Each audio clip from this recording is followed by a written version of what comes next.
अब हमारा next segment शुरू होगा, बैंकिंग, फाइनेंस एंड इकोनॉमी। दोस्तों, अमेरिका एक देश, मैं ऐसे ही बात कर रहा हूं आपसे, कोई टॉपिक नहीं है हमारा। अमेरिका एक देश जो दुनिया का सबसे पावरफुल और सबसे रिच कंट्री माना जाता है in terms of the per capita income. दोस्तों है हमारे जो अभी राइट नाउ जो प्रेजेंट गवर्नमेंट है, तो ये गवर्नमेंट पूरी तरीके से अमेरिका को कॉपी करती है। सच्चाई है। हमारे जो ऑनरेबल प्राइम मिनिस्टर हैं या जो हमारी गवर्नमेंट चल रही है, तो वो बड़ी जल्दीबाजी में है प्राइवेटाइजेशन के लिए कि नहीं हमारे देश में होना चाहिए प्राइवेटाइजेशन। हालांकि अभी तो शांत बैठे हैं हमारी गवर्नमेंट, क्योंकि इलेक्शंस होने 24 में। प्राइवेटाइजेशन बहुत सारी चीज़ों का हुआ दोस्तों, और आपको पता है कि हम बैंक की बात कर रहे थे कि बैंक को भी प्राइवेट करना चाहिए। बैंक को प्राइवेट करना चाहिए। अगर अपने देश की हम बात करें तो आज भी हमारे देश में मैं मानता हूँ 40 to 50% पॉपुलेशन रहती है ग्रामीण भारत में।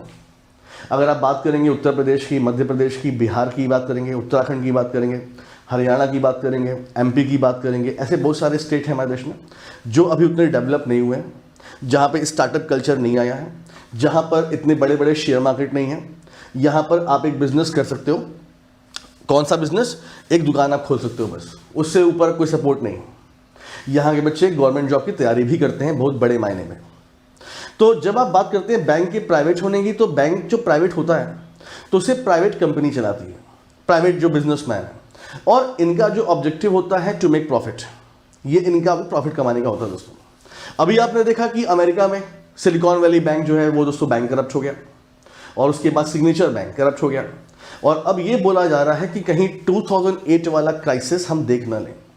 2008 में जो क्राइसिस आए थे, जिन बच्चों ने मुझसे पढ़ी मॉनेटरी पॉलिसी जानते होंगे, तो 2008 में भी जो पूरे वर्ल्ड में रिसेशन आया था वो इसी वजह से आया था कि अमेरिका में जो बैंक थे वो करप्ट हो गए थे।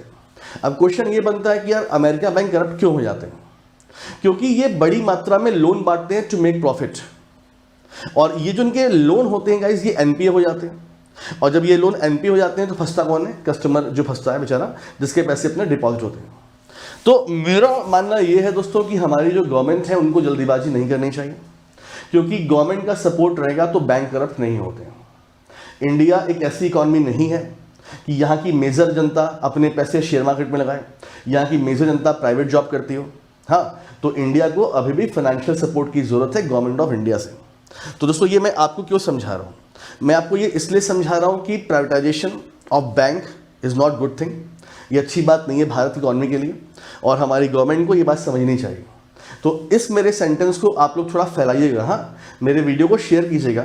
आपने देखा यहाँ पर कि किस तरह से ये जो आपका सिलिकॉन वैली बैंक है वो करप्ट हुआ, और फिर से अमेरिका में, अभी आपको बताऊँ, फेसबुक ने कल 10,000 एम्प्लॉय को हटा दिया। 10,000 एम्प्लॉय को फिर से हटा दिया। 10,000 एम्प्लॉय दोस्तों, समझ रहे हैं? तो कहने का मतलब यही सब होता है। जब बैंक करप्ट होते हैं तो दुनिया पे असर पड़ता है, हमारे देश पे असर पड़ता है, जबकि वो किसी और देश का बैंक है। अगर हमारे देश में कोई बैंक करप्ट होगा तो फिर उसके हालात क्या होंगे आप लोग समझिए। चलिए फिलहाल शुरू करते हैं दोस्तों।